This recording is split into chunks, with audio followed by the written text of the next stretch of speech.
Hello, dear students. As you know, we are discussing the constitutional development in Pakistan. اور اس سے پچھلے جو 2-3 lectures ہوئی ہے تو ان میں ہم نے ڈسکس کیا ہے کہ کنسٹیٹیوشن میکنگ پروسیس کیا ہے اور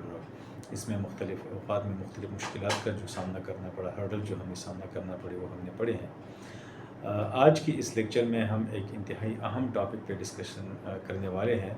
اور وہ ٹاپک ہے Maulvi Tamizuddin case and the role of judiciary. یہ ایک لینڈ مارک ڈیسیجن ہے پاکستان کی کنسٹیٹیوشنل ہسٹری میں، جس نے پاکستان کی تاریخ کا جو آئینی تاریخ ہے یا سیاسی تاریخ ہے، پولیٹیکل اینڈ کانسٹیٹیوشنل ہسٹری، اس کی بہت زیادہ امپورٹنس ہے، اور اس نے پاکستان کی پولیٹیکل اینڈ کانسٹیٹیوشنل ہسٹری کو تبدیل کر کے رکھ دیا تھا۔ تو آج ہم یہ پڑھیں گے کہ مولوی تمیز الدین کیس ہے کیا، یہ ہوا کیوں تھا، اس کی پیچھے محرکات کیا تھے، اور اس کیس کے امپلیکیشنز اس وقت کیا تھے، اور اس کے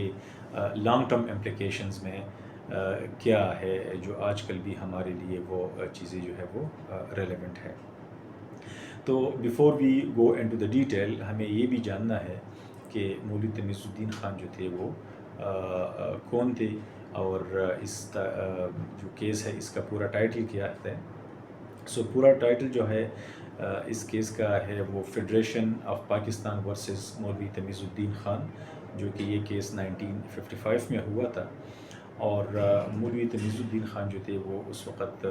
کنسٹیٹیوئنٹ اسمبلی کے پریزیڈنٹ تھے۔ He was elected as the president of the constituent assembly after the death of Quaid Azam محمد علی جناح، اور اس وقت سے لے کے تب تک یہ کنسٹیٹیوئنٹ اسمبلی کے پریزیڈنٹ کے طور پہ کام کر رہے تھے۔ اس کیس کا جو سینٹرل ایشو ہے، جو مین ایشو ہے، وہ ہے یہ کویسچن تھا legality of the governor generals resolution of the first constituent assembly. مطلب اس کا یہ ہے کہ جو پہلی کنسٹیٹیوئنٹ اسمبلی تھی، that was dissolved by the then governor general Ghulam Muhammad Khan. تو اس کے بارے میں کویسچن یہ تھا کہ کیا گورنر جنرل کے پاس یہ اختیار ہے کہ وہ اسمبلی کو ڈیزالو کر سکتے ہیں یا کر سکے یا نہیں ہے اس کے پاس۔ اور اس کیس کے سگنیفیکنس کیا ہے؟ سگنیفیکنس اس کے یہ ہے کہ it actually mark the beginning of judicial validation of the executive actions, یعنی that was actually judicial an executive action taken by Ghulam Muhammad as the Governor General of Pakistan, dismissed the Constituent Assembly۔ تو اور اس کے بارے میں یہ سوال تھا کہ کیا اس کے پاس یہ اختیار تھا، اور دوسرا یہ کہ جو فیصلہ تھا جب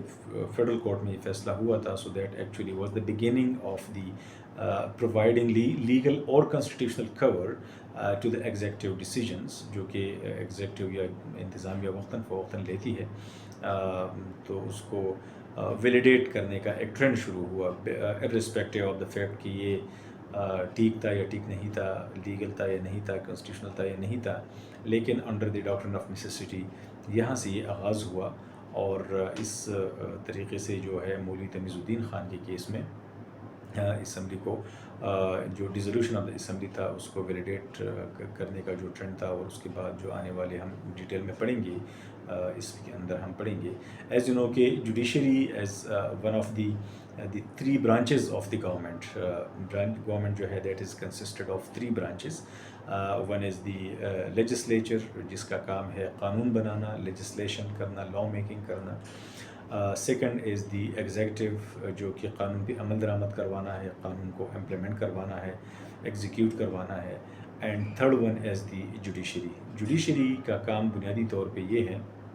کہ ایک تو یہ انٹرپریٹیشن آف لا کرتی ہے، where there is an ambiguity اور انکلیئرٹی regarding any law or any act of the constitution or any section of the constitution. So the judiciary has the power to interpret that law or that section or that article، اور اس کے بعد پھر اس کو قانونی اور آئینی حیثیت حاصل ہوتی ہے۔ سیکنڈلی جوڈیشری جو ہے that is responsible for the protection of the basic human rights, جس کو ہم کہتے ہیں the custodian of the human rights. تو پاکستان میں بھی جوڈیشری کی یہی فنکشنز ہے، یہی اس کی بنیادی کام ہے، لیکن انفارچونیٹلی پاکستان میں جوڈیشری کا جو رول رہا ہے، جو کردار رہا ہے، وہ انفارچونیٹلی کنٹروورشل رہا ہے مختلف اوقات میں، جو کہ بے شک اس نے سٹارٹ لیا تھا مولوی تمیز الدین خان کیس سے، اور بعد میں جا کے جو ہے ان کی مختلف کیسز تھی، جن کا مختصر میں آپ کو بتاؤں گا آگے آنے والی اس لیکچر کے آخری حصے میں،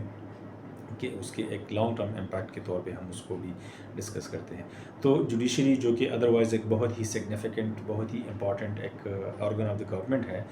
لیکن پاکستان میں انفارچونیٹلی اس کے ساتھ ہر وقت کوئی نہ کوئی کنٹروورسی جو ہے وہ اٹیچ رہتی ہے، کوئی نہ کوئی مسئلہ اس کے ساتھ اٹیچ رہتا ہے، کبھی ایک کنٹروورسی کبھی دوسری،